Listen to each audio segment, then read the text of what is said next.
የኮሪደር ልማት በዚህ ደረጃ አቅዶ መስራት ይሄንን ቃል መፈጸም እንደሆነ ሊሰመርበት ይገባል። ከዛ በተጨማሪ ግን ከከተማችን ይዘት ይሄንን ለማለት አዲስ አበባን እንደ ሰማው ውብ አበባ እናደርጋታለን ለማለት መነሻ የሆኑትን የከተማችን ይዘት ከመሰረተ ልማት አንፃር ማንሳቱ አስፈላጊ ነው።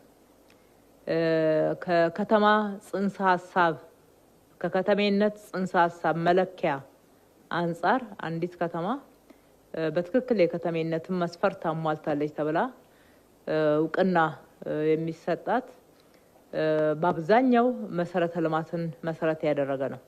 በተለይም የፍሳሽ አወጋገድ ስርዓት፣ የመንገድ መሰረተ ልማት፣ የመብራት፣ የቴሌኮም ከሱ ጋር የሚያዙ የትራንስፖርት አገልግሎቶች በትልቅ መስፈርት ይጠቀሳሉ። ቀጥሎ ደግሞ የአረንጓዴ ሽፋን የከተማ ውበትና ንጽህና ነው። ከተማ በብዙ መንገድ ሲለካ ውብ፣ ጽዱ፣ አረንጓዴ የሚሉ ቃላትን ደጋግመን እንሰማለን። ከተማችን ከዚህ አንፃር ያለችበት ይዘት ጥናቱ በተደረገበት ወቅት እንዳወቅነው እንደምናስበው አይደለም። የመንገድ መሰረተ ልማትን ከወሰድን ከ20 እጅ በታች ሽፋን ያለው ሆኖ ነው የተገኘው።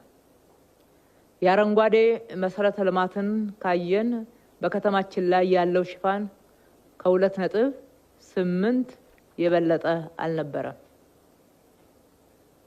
ዓለም ላይ ከተሞች የሚለኩበት የአረንጓዴ ልማት ሽፋን ግን 30 እጅ እንዲሆን ይጠበቃል። ስታንዳርድ ሞልቷል ማለት